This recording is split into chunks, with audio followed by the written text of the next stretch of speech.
somos una familia en ese sentido. Bueno, esta mañana vamos a continuar en el capítulo 23 de Isaías y espero, hermanos, que sea de bendición para todos. Gracias porque el Señor es bueno y misericordioso. El tema que creo de que se trata ese capítulo es el juicio de Dios sobre la riqueza y el orgullo. Y aunque claro que hay un tema histórico ahí, pero lo vamos a ver. Por si los niños van a hacer sus notas y me quieren seguir, las palabras que creo que voy a repetir más son riquezas, orgullo, restauración y Dios. Permítanme leer un comentario breve a manera de introducción, antes que entremos a interpretar los versículos. Uno de los libros muy, muy buenos que yo les recomiendo para que lo lean, para que entendamos todos los géneros de la Biblia, es de un hombre que se llama Robert Plumer. Robert Plumer tiene un libro que se trata de cómo estudiar e interpretar la Biblia, y son como 39 preguntas. Pero es bonito porque ese libro habla de los diferentes géneros. No es lo mismo interpretar Apocalipsis que interpretar una carta del Nuevo Testamento. No es lo mismo interpretar Génesis que Proverbio. Hay sus matices. Y Dios usó todos esos géneros para comunicarse con nosotros. Pero en particular, Plumer habla sobre las profecías. Bueno, ustedes saben que nosotros hemos estado estudiando sobre un libro profético, ¿no? Isaías. Y miren lo que él dice. Plumer enfatiza que la profecía no debe tratarse como un rompecabezas para adivinar el futuro, sino como una herramienta de edificación espiritual. Plumer sostiene que el mejor intérprete de la profecía es su propio cumplimiento histórico. O sea, cuando Dios habla, en algún momento de la historia se va a cumplir. Y ahí entonces vemos la evidencia. Muchas profecías están redactadas de forma oscura, intencionalmente, para que no puedan entenderse plenamente hasta que sucedan. ¿Cuál es el propósito de Dios con eso? Evitar que el hombre se exalte intentando predecir eventos antes de tiempo. Usted ha visto ciertos profetas que ellos se exaltan mucho cuando la adivinan, ¿verdad? Yo siempre recordaba que incluso un falso profeta siempre la puede adivinar 2 veces. Si el reloj está malo, él va a adivinarla 2 veces. Si el reloj marca las 12, pues 2 veces la va a adivinar. A las 12 de la noche y a las 12 del mediodía. Porque ahí está parada la aguja. Él la va a adivinar 2 veces. Cuando ocurre el evento, la fe del creyente se fortalece al ver la fidelidad de Dios. Una regla de oro en sus escritos es la humildad interpretativa. Plumer advierte contra el error de fijar fechas o detalles cronológicos exactos que la Biblia no revela explícitamente, y critica a quienes fuerzan el texto para que encaje con noticias, eventos políticos de su propia época. Asimismo enfatiza que si Dios hubiera querido claridad matemática en fecha, la habría dado en la misma precisión que las leyes morales. Como por ejemplo hoy, en algún momento nos vamos a topar con 70 años. Vamos a ver qué significa 70 años en esa profecía. Para interpretar un pasaje profético como Isaías, Plumer insiste en no aislarlo, sino compararlo con otras porciones de la Biblia. Ninguna profecía puede contradecir las doctrinas fundamentales ya reveladas. Además, toda profecía apunta en última instancia al testimonio de Jesús y su plan de salvación.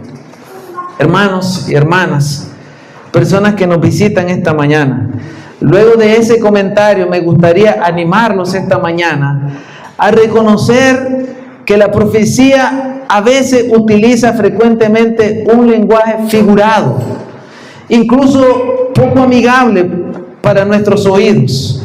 Yo sé que es aburrido para algunos a veces estar escuchando datos de historia, que Tiro, que Sidón, que Babilonia. Sin embargo, es una regla natural de la Biblia. Toma cada palabra en su sentido literal para ver el contexto.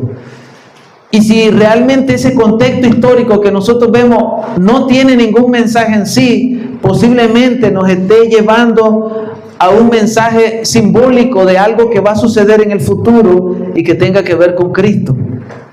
Además, quiero que sepan, hermanos, que una profecía puede tener un cumplimiento inmediato en la época. Por ejemplo, hoy vamos a ir a Isaías 23, pero eso pasó hace muchos años. Cualquiera de nosotros podría decir, ¿y qué tiene que ver eso conmigo? Pero también la profecía muchas veces tiene un cumplimiento pleno en Cristo, en el futuro, como una tipología. Ahora, hermanos, solo para hacer un breve resumen, desde el capítulo 13 que nosotros estuvimos estudiando hasta este capítulo 23, nosotros vimos que comenzó el profeta a hablar de diferentes juicios sobre naciones. Y el capítulo 13 comenzó con Babilonia. Y así se fue extendiendo por Damasco, Filistea, otras naciones, hasta que llegamos al capítulo 23 de esta mañana. Y ahí terminan muchas profecías contra naciones que realmente Dios no pactó con ellas. Pero ¿por qué Dios hizo eso? Eso lo hizo Dios, hermanos. Bueno, es que lamentablemente en aquel tiempo no había televisión, no había video, entonces el Señor no podía mostrárselo de otra manera. Él tenía que enseñarle a su pueblo Judá lo que esas potencias eran en su tiempo. O sea, Judá comparada con esas potencias era chiquito. Y Judá tenía la tendencia, que era el pueblo de Dios, en vez de buscar a Dios, se apoyaba en esas naciones que eran muy potentes. Y Dios, cuando comienza a decirle, mira lo que le va a pasar a esta nación, mira lo que le va a pasar a esta otra, mira lo que le va a pasar, ¿a quién se le ocurriría que Babilonia podía ser destruido si se estaba levantando como un imperio gigante? A Judá, al pueblo de Dios, no se le podía ocurrir que esa nación podía caer. Y Dios le está diciendo, te voy a mostrar desde el capítulo 13 hasta el capítulo 23 todo lo que le va a pasar a todas esas potencias que te rodean y que tú te estás sustentando en ella creyendo que te van a proteger. Era una manera del Señor de mostrarle en video, mira lo que le va a pasar a los que tú te apoyas. Y era una manera de Dios, era como un pequeño tráiler, ¿verdad? Como cuando vamos a ver una película. Y era una manera de decirle, Señor, tú te estás apoyando en esas naciones, mira lo que voy a hacer con ellas. Y es increíble que la mano soberana de Dios era, en su gracia común, Dios era el que permitió que se levantaran como potencia y Él la sustentaba, y por eso eran lo que eran. Pero al mismo tiempo nosotros vemos que Dios iba a dejar que cayeran. Y entonces al final Judá tenía que sacar la cuenta, realmente en quién me estoy apoyando yo, en nada. Hermanos, incluso esas naciones tienen la promesa en Cristo. O sea, por eso hablamos de tipología también, que muchas de esas naciones que eran impías y que Dios no había pactado con ellas, un día en Cristo podían también servirle al Señor. Mire, una vez yo me impacté leyendo Isaías. Bueno, nosotros leemos Hechos 8 y vemos que ahí Dios salvó a un hombre de Etiopía, un africano. Pero es increíble que este hombre, dice la Biblia, que cuando se topó con Felipe, Felipe le comenzó a mostrarle Isaías 53 en adelante. Pero creo que en el capítulo 56 ese hombre lo tuvo que haber leído, Isaías 56, y ahí él tuvo que haber leído que Dios un día iba a salvar a Etiopía. ¿Cómo se habrá sentido ese día ese hombre africano de que Dios había profetizado que su linaje también vendría al Señor a través de Cristo? Entonces eso es lo maravilloso. Estas naciones un día impías vendrían también al Señor a través de Cristo. Mire lo que va a pasar con Tiro. Solo quiero leer el versículo 17 y 18 para terminar esta introducción. Mire lo que dice: y acontecerá que al fin, versículo 17, al fin de los 70 años visitará Jehová a Tiro y volverá a comerciar, porque le iba a destruir, y otra vez fornicará con todos los reinos del mundo sobre la faz de la tierra. Pero esta fornicación iba a ser distinto. Miren lo que dice el 18: pero sus negocios y ganancias serán consagrados ¿a quién? A Jehová. No se guardarán ni se atesorarán, porque sus ganancias serán para los que tuvieren, ¿dónde? delante de Jehová, para que coman hasta saciarse y vistan espléndidamente. Entonces, hermanos, para terminar, ustedes pueden ver al final, hay un buen final para Tiro. Esta mañana, capítulo 23 tiene dos partes. Desde el versículo 1 hasta el versículo 14, habla de lamento por la caída de Tiro. Y la segunda parte, del versículo 15 al 18, habla de una promesa de la restauración de Tiro. Vamos a orar para que Dios nos ayude esta mañana. Señor, te damos gracias por tus bondades y por tu misericordia, Señor. Gracias porque nos permite venir este domingo, Señor. Yo sé que hoy también hay otras iglesias en otras partes del mundo que se reúnen y tal vez, Señor, no tienen el privilegio que tenemos nosotros de estar sentados de una manera cómoda. Tal vez en esos países donde es prohibido el cristianismo, Señor, ellos tienen que hacerlo escondidos otra vez o tal vez a costa de su propia vida. Muéstranos esta mañana a nosotros, Señor, que no todas las iglesias tienen el privilegio que nosotros tenemos. Hay persecución en el mundo, pero a veces no nos toca a nosotros, Señor. Oramos para que tú bendigas a ellos, igual que a nosotros, con tu palabra esta mañana, y que este tiempo de comunión, Padre, sea usted entre nosotros, bendiciéndonos a cada uno según las necesidades, Padre. Te damos gracias en el nombre de Jesús. Amén.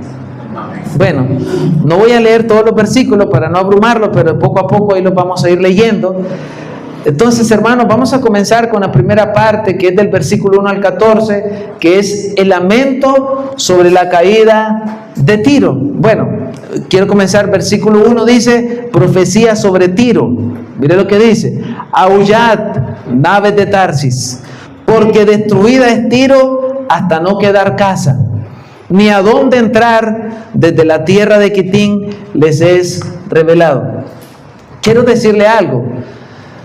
A veces yo he escuchado cuando alguien predica de que dice que Fenicio es lo mismo que Tiro. No es lo mismo, son distintos. Fenicia es como lo grande, o sea que dentro de Fenicia estaba Tiro, Sidón, Riblos y otras ciudades, eran como ciudades-estados. Pero Tiro y Sidón, que aparecen aquí en este pasaje, son una de esas ciudades importantes, pero no era lo mismo, ¿verdad? Estaban bajo Fenicia, toda esa ciudad.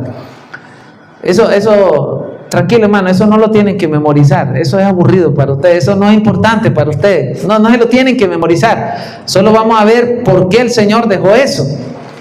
Eran pueblos cananeos. Ustedes saben bien que si nosotros leemos toda la Biblia desde Génesis, entendemos que cuando Abraham, el hebreo, llega allá a Canaán, ¿verdad? Cuando dejó Ur de los caldeos, o sea, los israelitas ni existían. Ellos llegan y ellos le ponen de mal apodo hebreos, que significa el que viene del otro lado, porque tenían que cruzar el río Jordán. Pero cuando ellos llegan a Canaán ya habían pueblos ahí, ya venían levantándose potencias. Entonces Tiro y Sidón, Fenicia, todos ellos eran pueblos cananeos.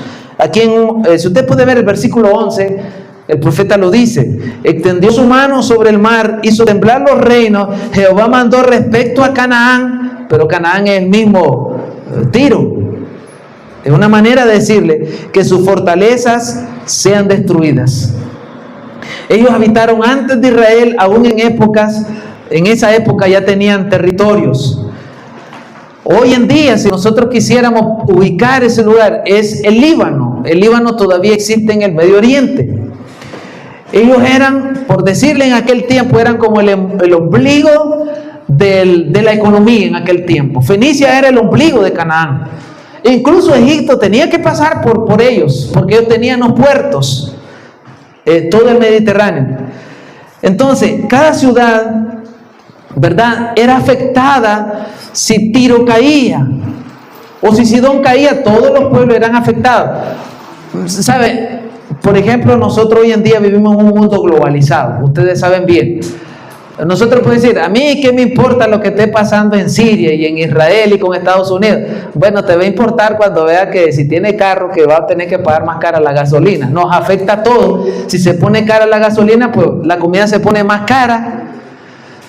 Orémosle al Señor que Kevin siempre nos vende el pollo barato. ¿verdad? Pero todo se pone caro. Eso, hermano, eso no es cierto que solo pasaba en el mundo globalizado. Eso pasaba en la antigüedad también. Cuando una potencia caía, todos eran afectados. Mire, por ejemplo, que cerca de ahí, que en aquel tiempo tenía otro nombre, pero lo que hoy llamamos el Estrecho de Hormuz. Ustedes miran, no dejan pasar el petróleo, la sufrimos todos, ¿verdad? Que impacto económico a nivel mundial. Comercio internacional cesado, tensión militar, la energía mundial colapsa. Entonces, lo que pasa allá nos afecta a todos. Eso mismo pasaba con Tiro, y esa es la queja del profeta aquí, que lo que le va a pasar a ellos va a afectar a todos. Ahí donde nosotros vemos el versículo 1 cuando dice: aullad, naves de Tarsis. ¿Por qué? Porque ellos tenían que pasar por Tiro. Ahí estaba el muelle y ellos venían con cargamento de Egipto, tenían que pasar por ahí. Pero ¿por qué le dice aúlle? Tiro controlaba los puertos, controlaba el comercio del Mediterráneo en el tiempo del profeta. A través de ellos se importaba, se exportaba. Incluso los egipcios usaban sus puertos para hacer sus transacciones. Hermanos, ustedes han visitado alguna, bueno, yo realmente no he viajado mucho, pero voy a poner un ejemplo de mi propia ciudad chiquita, Diriamba. Pero usted sabe que en Diriamba, en tiempo de Semana Santa, ¿cómo quedan las calles aquí? Nosotros decimos palmada, vacía. Ahí sí luce lo que decía aquel cantante español mundano, de que decía: la mar se alegra, porque todo el mundo va al mar, pero la ciudad queda triste. Pero eso es un día así de que la gente viaja. Pero normalmente cuando el comercio está agitado, y vamos a ver el movimiento en tiempo de Navidad o de fin de año, ¿cómo se pone la ciudad? Se pone bulliciosa, no hay ni dónde parquear los carros. Y esto que nuestra ciudad es chiquita, pero ¿cómo se pone el oriental? Peor. ¿Y cómo serán esas grandes potencias cuando el comercio está agitado? O sea, cuando hay transacciones, movimientos, la bolsa de valores dice: hay movimiento, ¿verdad? Todo el mundo está comprando, vendiendo. Y así era esa ciudad. Entonces, todo está calmo. Pero quiero que vean lo que dice el versículo 2. ¿Qué dice? ¿Qué le dice esta ciudad bulliciosa que está comerciando? Dice: callad, moradores de la costa, mercaderes de Sidón, que pasando el mar te abastecían. Le está diciendo, esa es una manera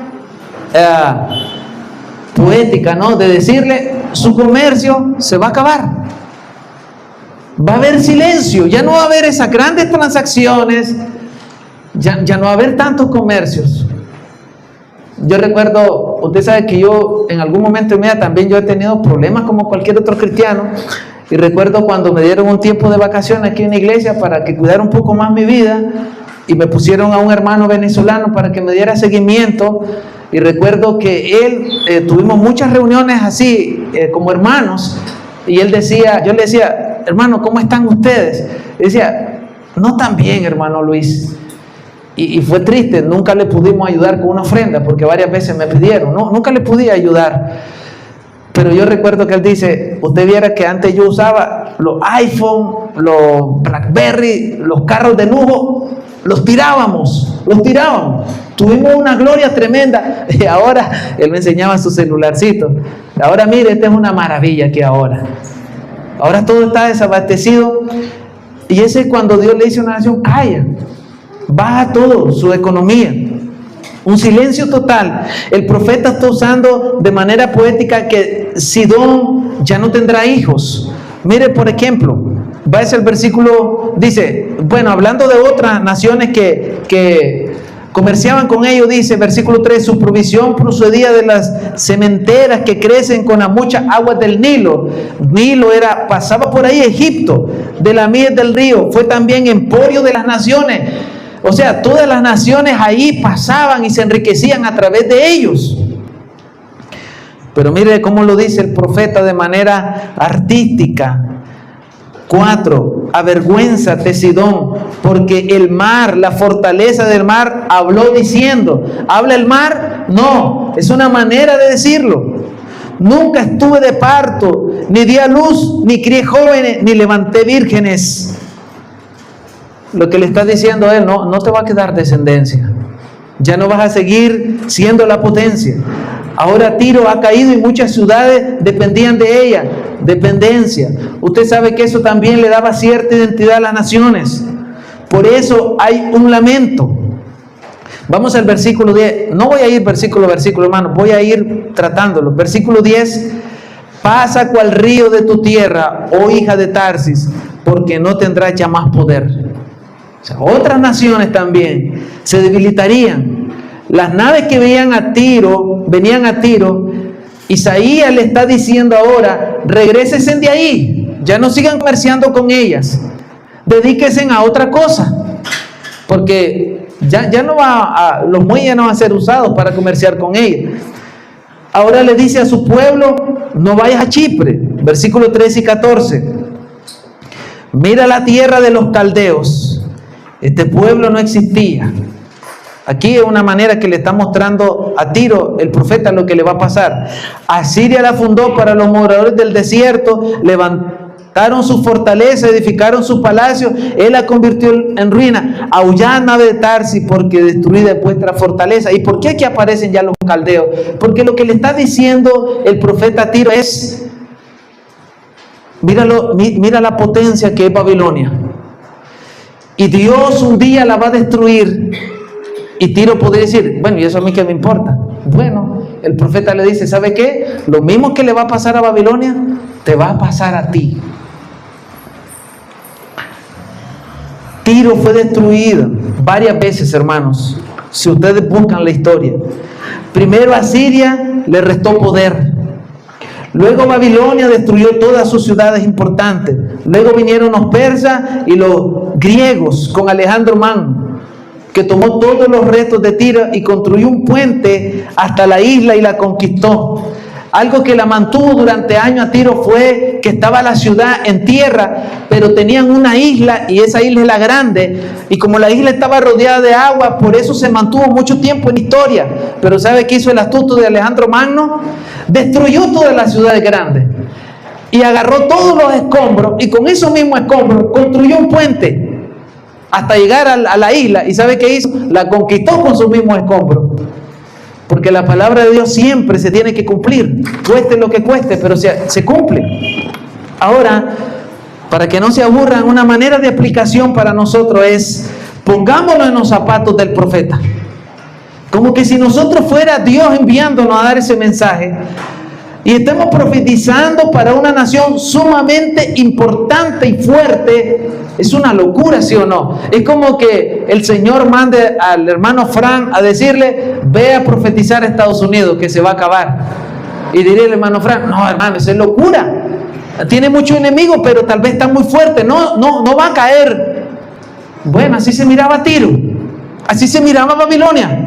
Pero el Señor le está diciendo, no importa que para ti sea locura, ve y dile que su fortaleza se va a ir. Con tanto poder parecía que era una locura. Lo que Dios declaró, así fue, y por eso es que Plumer dice que la historia, cuando se cumple, evidencia que Dios es Dios y que los hombres mienten. Eso mismo sucedió en los días de Noé, hermanos. ¿Se acuerdan? Cuando Noé pasó predicando 120 años y le decía a aquella gente, arrepiéntanse, porque un día va a llover y la tierra se va a inundar. Pero la gente, ¿qué pensaba? Este tipo está loco, porque no llueve. Nunca había llovido. Me imagino él haciendo aquel barco, era motivo de burla, pero él predicaba. Siempre ha parecido a los hombres lo que Dios va a hacer, una locura. Pero sucedió, y esto nos debe llevar a confiar en Dios, ¿sí o no? Lo que Él dice siempre se cumple. Él nunca falla. Los falsos profetas fallan, los hombres mienten, pero Dios nunca lo hace. Yo también, a mí me han profetizado. Va, esposa, siempre nosotros nos han profetizado. Siempre que esperando una casa azul de 2 pisos, y otras muchas cosas. Y yo sabía que era mentira, porque yo dije, si yo las quiero tener sin trabajar, es peligroso para mi corazón.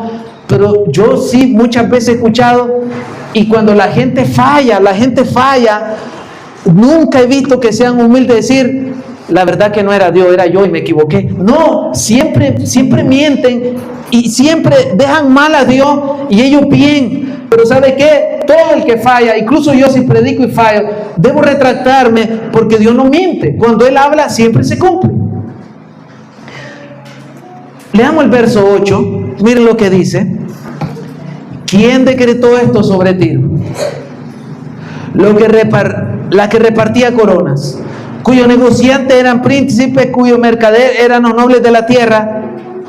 Una pregunta retórica. Dios mismo la responde en el versículo 9. Jehová de los ejércitos lo decretó para envilecer la soberbia de toda gloria y para abatir a todos los ilustres de la tierra. Por eso es que el tema de esta mañana es Dios, ¿qué dice? Busca ¿qué? El juicio de Dios sobre las riquezas y el orgullo, porque ese versículo lo dice.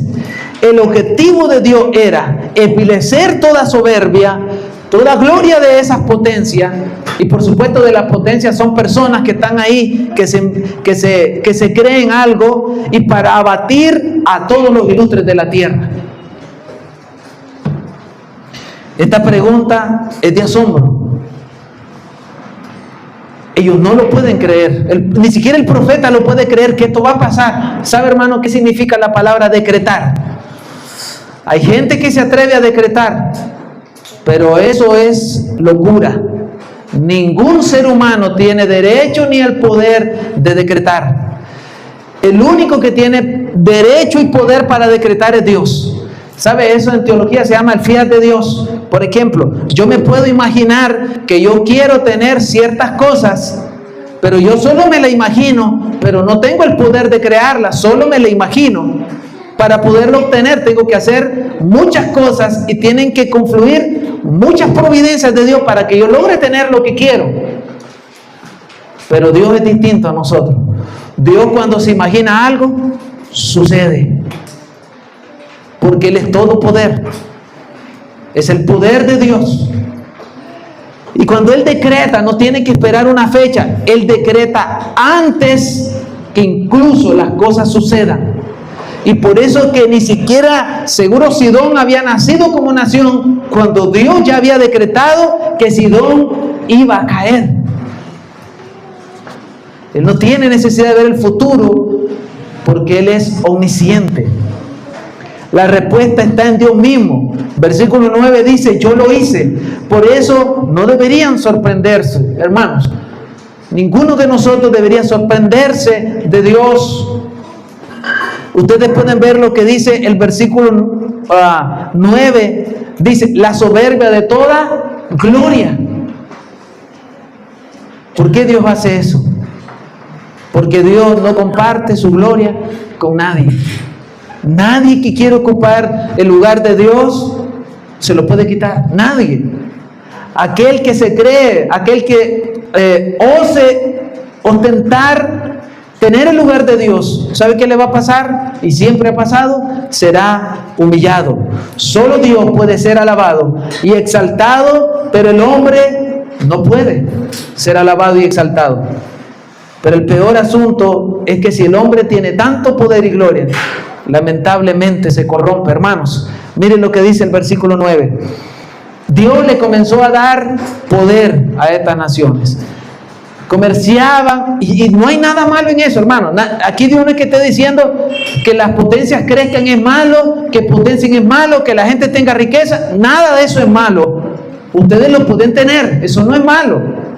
Lo que Dios está juzgando aquí es el corazón.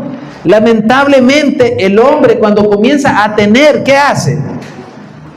Se envilece, se pone soberbio, se cree que lee la Coca-Cola en el desierto y quiere comenzar a creerse ser Dios.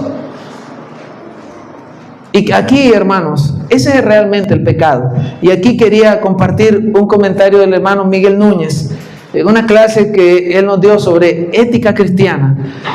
él nos decía así un comentario grande sobre las 5 P's y me pareció interesante.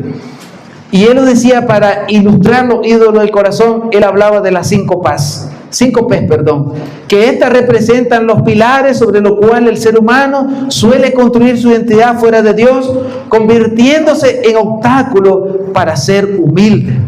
Y el primero es poder, el deseo de control y autonomía. Núñez enseña que el orgullo nos hace creer que somos dueños de nuestro destino, ignorando que toda autoridad y capacidad proviene de Dios. La segunda P es posesiones. Buscar seguridad y valor personal en lo material. El orgullo se manifiesta en pensar que lo que tengo define quién soy. Eso es una locura. ¿Cómo lo que tú tienes te va a definir como persona? Y cuando no lo tengas, entonces ¿quién eres? Eso no te puede definir como persona. Pero hay gente que se define así. Y pueden hacer su club.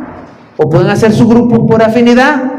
Entonces yo me voy a hacer con este grupo porque este grupo es afín a mí. Porque este es el que usa cierta marca, visita ciertos lugares, tiene tipo cierta de profesión y conversaciones. No, hermanos, eso no nos define. Porque desplazamos la confianza en la provisión divina. La tercera P es el prestigio. La necesidad de ser reconocidos y admirados por otros. Núñez señala que el orgullo vive para la apariencia, el buen nombre, lo que lo vuelve reservado y poco transparente para proteger su imagen. Mire, usted sabe que si yo voy a buscar un trabajo en una empresa secular, ellos van a revisar mi currículum, cuántos posgrados, cuánta maestría, mi experiencia laboral. Ellos van a decir, ve, este tipo me puede producir, yo quiero este tipo, y me va a contratar. Pero si yo quiero ser pastor, a la iglesia no le importa eso. Bueno, sí le puede importar un poquito, ¿no? Pero no me va a fijar cuántos títulos tiene, no. Ellos van a ver otra cosa, van a decir, vamos a ver si era mujeriego, si tenía otra mujer, si era corrompido en vicio, cómo trata a su esposa y sus hijos. Entonces tenemos como visiones distintas para los puestos. Los cristianos debemos ser así, no fijarnos tanto en los títulos, debemos ver en el comportamiento y la conducta de la persona, porque esa empresa no le importa si yo le produzco el 100%, ellos van a estar contentos, pero no le importa si el fin de semana yo me emborracho, si soy adúltero, si soy promiscuo, no le importa. Pero a la iglesia sí le va a importar lo que yo haga el fin de semana. Entonces, no debemos vivir de apariencias, debemos vivir para el Señor. La última es la popularidad, estrechamente ligada al prestigio, es la adicción a la aprobación de las multitudes. El pastor Núñez advierte que esto aleja al creyente del servicio humilde, ya que el orgullo prefiere el centro de atención antes que el trabajo silencioso. Ustedes saben que siempre que hacemos algo, siempre hay mucha gente por detrás, que sirvió, que dio, que trabajó duro, pero tal vez no están en el púlpito como yo, o sea, no lo ven, pero sin ellos no podríamos hacerlos. Y muchos tienen corazón generoso, y a veces uno le dice, mira, voy a decir algo, no, mejor que quede así. Bueno, gloria al Señor. Miren lo que dice Isaías 40, si pueden avanzar a Isaías 40. Isaías 40, el versículo 6 al 8 dice, voz que decía, da voces, y yo respondí, ¿qué tengo que decir a voces? Que toda carne hierba, y toda su gloria como flor del campo. La hierba se seca, pero la hierba de las personas. La hierba se seca y la flor se marchita, porque el viento de Jehová sopló en ella. Ciertamente como hierba es el pueblo. Que dice, séquese la hierba, marchítese la flor, mas la palabra del Dios nuestro permanece para siempre, hermanos. Toda nuestra gloria se va a ir, todo orgullo se va a ir, solo Dios va a permanecer. Nosotros, a pesar de que Dios soberanamente juzgó a Tiro, eso no significa que ellos no eran responsables de sus acciones, hermanos. Dios es soberano. Y este juicio de Tiro, hermano, también prefigura, un día nosotros tendremos un juicio final con el Señor. hermano, la iglesia también va a ser juzgada por el Señor. No para juicio de condenación, pero para probar sus obras también. Quiero avanzar al segundo punto, que es la renovación de Tiro, que va del versículo 15 al 18, y lo quiero leer. Acontecerá en aquel día que Tiro será puesta en olvido por 70 años como días de un rey. Después de los 70 años cantará Tiro canción como de ramera. Toma arpa y rodea la ciudad, oh ramera olvidada. Haz buena melodía, reitera la canción para que seas recordada. Y acontecerá que al fin de los 70 años visitará a Jehová a Tiro y volverá a comerciar, y otra vez fornicará con todos los reinos del mundo sobre la faz de la tierra. Pero su negocio y ganancia serán consagrados a Jehová. No se guardarán ni se atesorarán, porque su ganancia serán para los que estuvieren delante de Jehová, para que coman hasta saciarse y vistan espléndidamente. ¿Qué quiere decir todos estos últimos versos que estamos leyendo? ¿Qué significa que Tiro volverá a comerciar como una prostituta? ¿Y qué son estos 70 años? Bueno, hermanos, ahí vamos a partir el filete, vamos a hacer varios pedacitos para que podamos comerlos bien. Primero, hay un asunto de interpretación. Ustedes pueden ver donde dice 70 años, en el versículo 15, acontecerá en aquel día, ¿pueden terminarlo de leer, hermanos?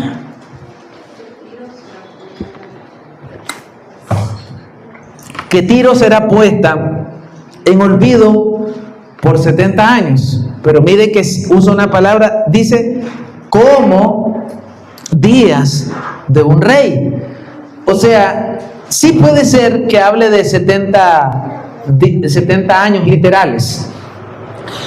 Porque nosotros ya hemos visto en otras partes de la Biblia que Dios obra así. 70 años era más o menos como el promedio para una potencia, levantarse. Vemos que eso mismo fue lo que el Señor hizo con la potencia de Babilonia. Cuando se llevó cautivo, le permitió 70 años fortaleza y tener cautivo a su pueblo. Puede ser, tal vez, que se refiera a ese tiempo, no literal, de 70 años, pero también puede significar que sea un tiempo indefinido, que nosotros no sabemos. Y aquí les tengo una buena noticia: eso no es importante. Así que no les dé dolor de cabeza decir, yo quería saber que eran esos 70 años. Eso no es importante, honestamente. No es importante. Lo que es importante es que efectivamente va a haber un tiempo en que el Señor va a juzgar a Tiro, y luego Dios le va a permitir que se levante. Pero si son 70 años literales o días indefinidos, eso no es importante. Ahí donde a veces nos metemos nosotros a problemas, tratar de calcular, y nos metemos a problemas. ¿Por qué? Ustedes pueden ver que el Señor le dice que ella será otra vez como una ramera, que va a comerciar. Cuando dice ramera, hermano, es una manera despectiva para decir, pues, de que va a tener comercio con muchas naciones. Ustedes entienden ahí, ¿verdad? Saquen ahí la lógica, sin tener que ser explícito. O sea, no solamente para su pueblo, para otras naciones. En ese sentido es que dice ramera. ¿Por qué? Porque ellos iban a volver a tener otra vez una influencia económica y comercial. Y yo quería ir a Apocalipsis 18 para que vemos que eso es lo que pasa, para que nos apoyemos y entendamos un poco más. Apocalipsis 18, versículo 1 dice: después de esto vi a otro ángel descender del cielo con gran poder, y la tierra fue alumbrada con su gloria. Y clamó con voz potente diciendo: ha caído la gran Babilonia, y se ha hecho habitación de demonios, y guarida de todo espíritu inmundo, y albergue de toda ave inmunda y aborrecible. Escuche ahí: porque todas las naciones han bebido del vino del furor de su fornicación, y los reyes de la tierra han fornicado con ella, y los mercaderes de la tierra se han enriquecido de la potencia de sus deleites. Y oí otra voz del cielo que decía: salid de ella, pueblo mío, para que no seáis partícipes de su pecado, ni recibáis parte de sus plagas. Y claro, es otro contexto. Babilonia significa este mundo caído, que va a ser juzgado un día por Dios. Y la Nueva Jerusalén significa el nuevo mundo que vendrá. Pero ustedes pueden ver que en la tierra hay fornicación. En ese sentido, el profeta está usando esa ilustración para decir que Tiro tendrá comercio en todas las naciones. Por supuesto que pueden haber cosas de pecado. Algunos consideran que Dios le permitirá a Tiro comercial una vez más. Algunos piensan en el milenio. Yo no pienso igual, sino que mi apreciación personal, la que yo entiendo de la Biblia, hermano, aquí lo que Dios está diciendo es que cuando Cristo vendría, todas las naciones vendrán al Señor, y que todas las naciones traerán su gloria al Señor. Porque mire, si nosotros vamos a Apocalipsis 21:4, dice eso. Apocalipsis 21:4 dice: enjuagará Dios toda lágrima de los ojos de ellos, y ya no habrá muerte, ni habrá 21:24, perdón. Ahí disculpen, es la primera vez que me equivoco. Versículo 24. Y las naciones que hubieren sido salvas andarán a la luz de ellas, y los reyes de la tierra traerán su gloria y honor a ella. Yo creo que un día estaba hablando con el hermano Luis Adolfo y le digo, algunos puede ser que pensemos que cuando venga el tiempo venidero vamos a andar así, como dice el pastor Suel, de nube en nube con una arpa cantando de día y noche. No, aquí dice que las naciones seguirán existiendo, pero ¿cuál es la diferencia? Que todas las naciones traerán su gloria al Señor. Y yo creo que a eso es lo que se refiere cuando dice que Tiro será restaurado. O sea, toda nación tendrá que venir con un corazón distinto y traerá su gloria al Señor. Ahora, hermanos, ¿qué hay aquí para nosotros? La Biblia específicamente, ¿verdad? El profeta en este capítulo 23 ciertamente no fue escrita a nosotros, ¿sí o no? Y puede que ahí yo le doy razón a algunos que se sientan aburridos cuando se le predica Isaías, otra vez a escuchar historia y esas cosas. Sí, tienes razón. Isaías no fue escrita a nosotros. El capítulo 23 fue escrita a ellos. Ellos eran la primera audiencia. Ellos eran los que estaban viviendo ese contexto. Pero la Biblia fue escrita para nosotros. Y ahí nosotros tenemos que ser humildes y hacer la diferencia entre lo que significa para y a nosotros. Fue escrita a ellos, pero también fue escrita para nosotros. Dios tiene un propósito de escribir a ellos, pero para nosotros también. Porque entonces no fuera la Biblia, fuera solo un libro de historia, y la Biblia no es un libro de historia. Tiro, entonces aquí viene una pequeña aplicación. Tiro era una ciudad que amaba el lujo, la riqueza, la prosperidad, como cualquiera de nosotros puede amarla. Y eso trae cierta seguridad y comodidad. Y está bien, son dones de Dios, ¿sí o no? ¿Sí o no? Cuando una nación prospera, eso puede traer cierta seguridad y comodidad a nosotros. Y no hay nada malo en eso, porque esos son dones de Dios. Aquí nadie nunca debe juzgar eso porque el otro vaya a un lugar más caro que otro, se ponga ropa mejor que otro. Miremoslos como dones de Dios para ese hermano. Nadie debe tener envidia. Eso no nos hace ser distintos, porque todos hemos reconocido que somos pecadores y somos uno en Cristo. Gloria al Señor si un hermano vive mejor que yo, si tiene una mejor casa, no importa, eso no nos define. Esos son dones de Dios. Pero ¿dónde se vuelve el asunto problemático? Y es donde Dios obra. El problema radica que cuando el hombre quiere disfrutar de esos dones, alejados de una relación personal con Dios, es ahí el problema. Dios no te está diciendo que no disfrutes de riqueza, de prosperidad y bienestar. Disfrútalos. Pero el problema es que cuando te olvidas que esos dones, esa prosperidad y esa satisfacción vienen de un Dios personal y moral. Eso es lo que Dios aborrece.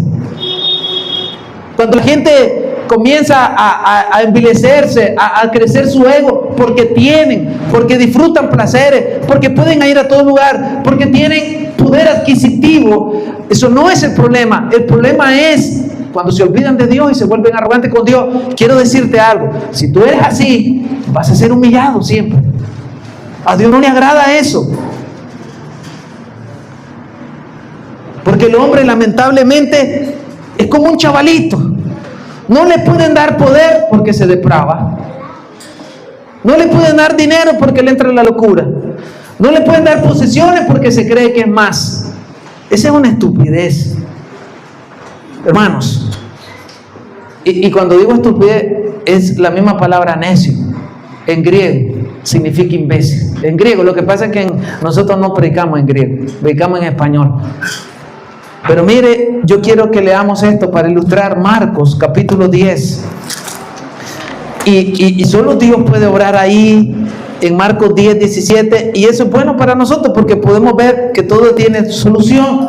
Marcos 10, 17 dice: al salir de él para seguir su camino, vino uno corriendo. Voy a leer hasta cierto punto, hermanos.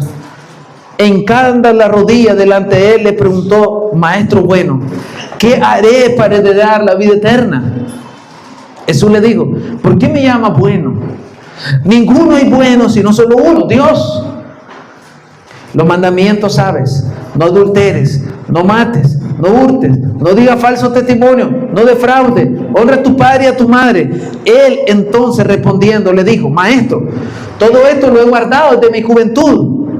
Entonces Jesús mirándole le amó y le dijo: una cosa te falta, anda, vende todo lo que tienes y dalo a los pobres, y tendrás tesoro en el cielo, y ven, sígueme tomando tu cruz. Pero él, afligido por estas palabras, se fue triste porque tenía muchas posesiones. Entonces Jesús, mirando alrededor, dijo a sus discípulos: cuán difícilmente entrarán en el reino de los cielos los que tienen riqueza. El punto es, ¿entonces hay problema con la riqueza? No. Lo que pasa es que Dios conoce el corazón del hombre. Y Él sabe que hay tendencia del que tiene riqueza, ya sabe para dónde se va a desviar su corazón. Entonces, no hay problema con la riqueza. El problema es el corazón. Dios necesita un corazón nuevo. Los discípulos se asombraron por sus palabras, pero Jesús respondiendo volvió a decirle: hijos, cuán difícil es entrar en el reino de los cielos. Y aquí está la explicación. ¿A qué? A los que confían en las riquezas. Y esa es la palabra fe. Confianza. Con fe. La fe no se pone en las cosas materiales. La fe no se pone en las personas. La fe se pone en Dios, porque Él sí puede. Y gracias a Dios que el Señor dice en el versículo 27, lo que es imposible para los hombres, es posible que un hombre rico tenga riqueza con un corazón nuevo al Señor. Entonces, hermanos, mire, usted sabe que este pasaje es el apoyo para los que se dan su vida al celibato y muchas veces a la castidad y a los votos deme la palabra, hermanos, de riquezas. Pero hay que ser honesto. Esto que Dios le pide a este joven rico, se lo pidió a él, no a la iglesia. O sea, fue un caso particular. No es que Dios está diciendo: vendan todo lo que tienen y den a los pobres. No hagan eso, hermano. La verdad, Dios no se lo está pidiendo. Se lo pidió a él. Tal vez él tenía una característica. Hermanos, yo sé, según mi experiencia, que muchas veces, incluso los hermanos, no son conscientes de cómo opera el corazón del hombre. Y uno lo ve. Y rápidamente se desvían a adorar un ídolo. Yo recuerdo, yo viví con mis padres, ¿verdad? Pequeño. Y éramos 4 hermanos.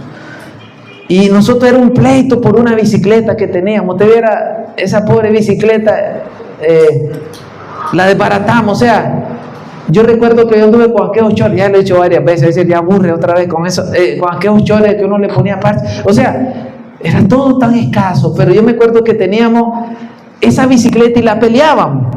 Ahí está Yari, por ahí. Yari sabe que peleábamos por una bicicleta. Nunca en nuestra mente se nos ocurrió que un día nosotros íbamos a tener una moto. Nunca. Eso era imposible pensar que vos podías tener una moto.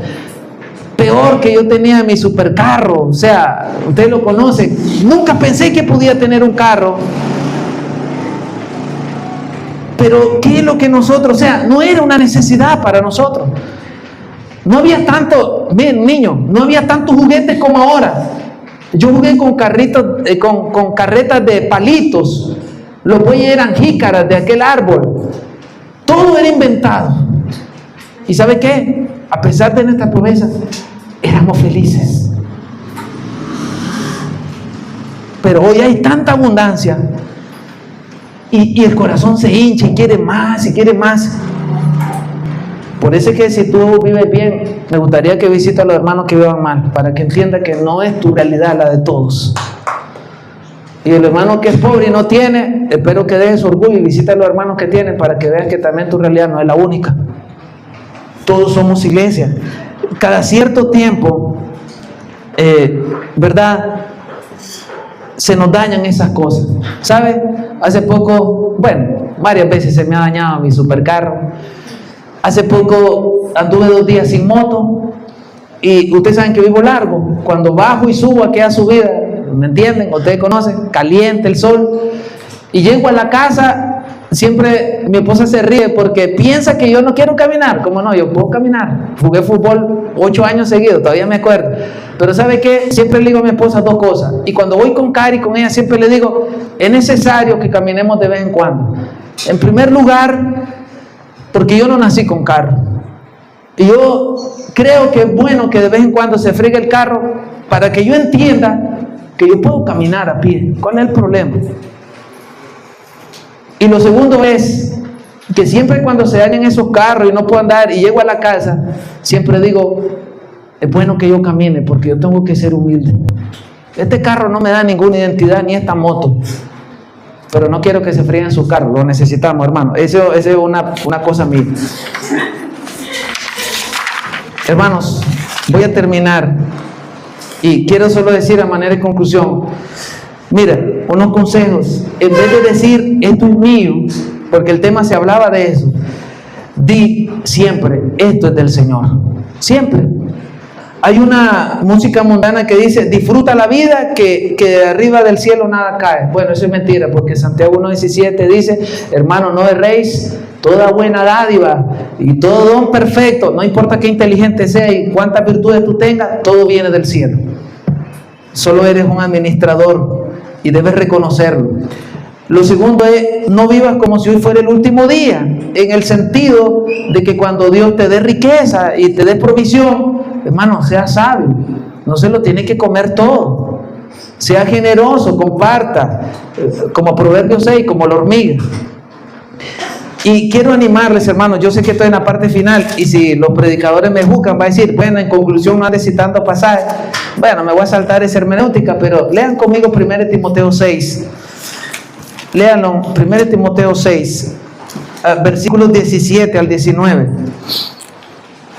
Mire, y he aquí Dios hablándole a los que tienen riqueza en nuestra iglesia o en cualquier iglesia. Dice así, a los ricos de este siglo manda que no sean ¿qué? Hermanos, eso es para ustedes, bien. No sean altivos. Y otra cosa, no pongan la esperanza ¿dónde? En las riquezas, las cuales son ¿qué? Inciertas. Yo les puedo decir cuán inciertas. Mi cuñado trabaja en bolsa de valores y eso es como un hilito la vida. Sino que ¿dónde debe estar nuestra esperanza? Sino en el Dios vivo que nos da todas las cosas en abundancia para que las disfrutemos. ¿Me entiendes? Hay que disfrutar lo que Dios nos da. Nunca le dé lástima gastar en su esposa, en sus hijos, ni en su casa. Gasten bastante, no estén ahí limitándose. Que hagan bien, que sean ricos en buenas obras. Ahí sí se tiene que ver la riqueza, en buenas obras, que hagan bien, sean dadivosos, sean generosos.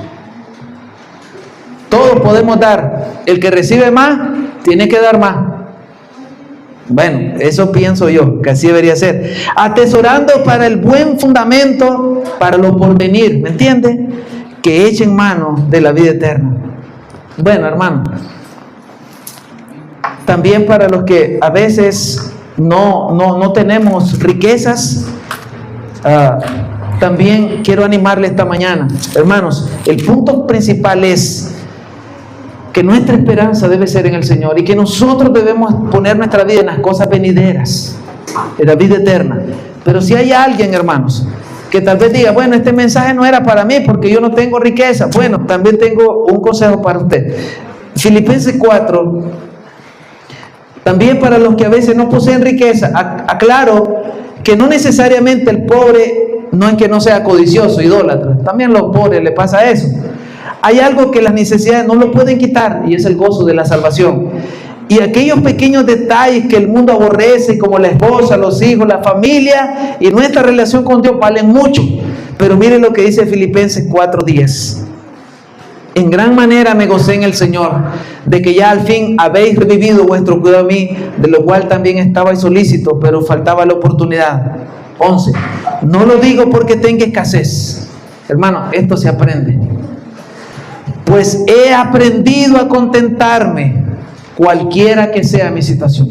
No debe cambiar el corazón, tenga o no tenga. Bueno, si yo conozco un hermano que tiene y lo miro malhumorado el día que no tiene, ahí hay un problema en su corazón.